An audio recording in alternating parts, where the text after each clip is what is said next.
Alhamdulillah Rabbil Alameen wassalatu wassalamu ala sayyidina al-awwalina wal akhirina khatimul anbiya'i wal mursalin Muhammadin wa alihi wa ashabihi tayyibin at-tahirin.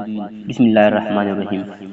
About 13 and a half centuries ago, when the world was sunk in the darkness of ignorance, sins, and unholy life, a light of true knowledge and guidance arose from the horizon of the rugged hills of Bata near Makkah. Its rays spread to the east, west, north, and south.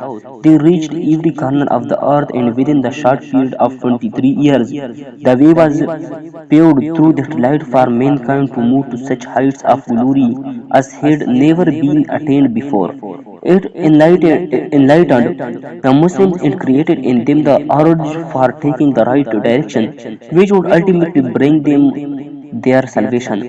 By following the right path and the guidance coming from the light, the Muslims moved from success to success and attained the highest peak of glory in history. For centuries, they ruled on this earth with such grandeur and strength that no existing power had the courage to challenge them, and if someone dared to do so, he did that at the risk of being destroyed.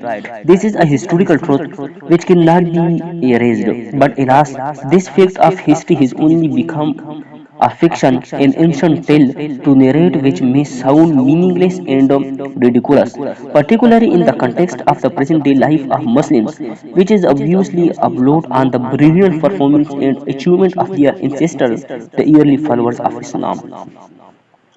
History, even up to the end of the 13th century Hijri, will reveal that the Muslims were the sole possessors of honor, dignity, power, and greatness.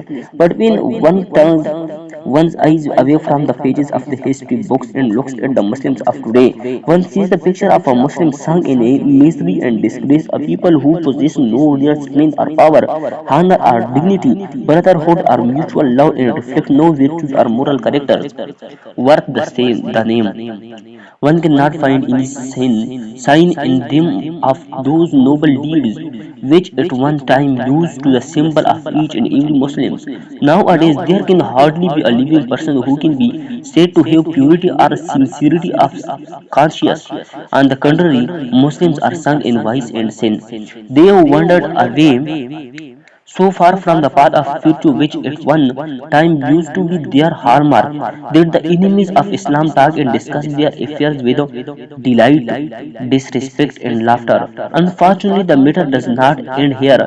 The Muslim youth of the new generation, which has been affected and influenced by the so-called modern trends or the Western way of life, takes pleasure in laughing at the very ideals of Islam and openly criticizes the sacred codes of Sharia as being out of date and impracticable.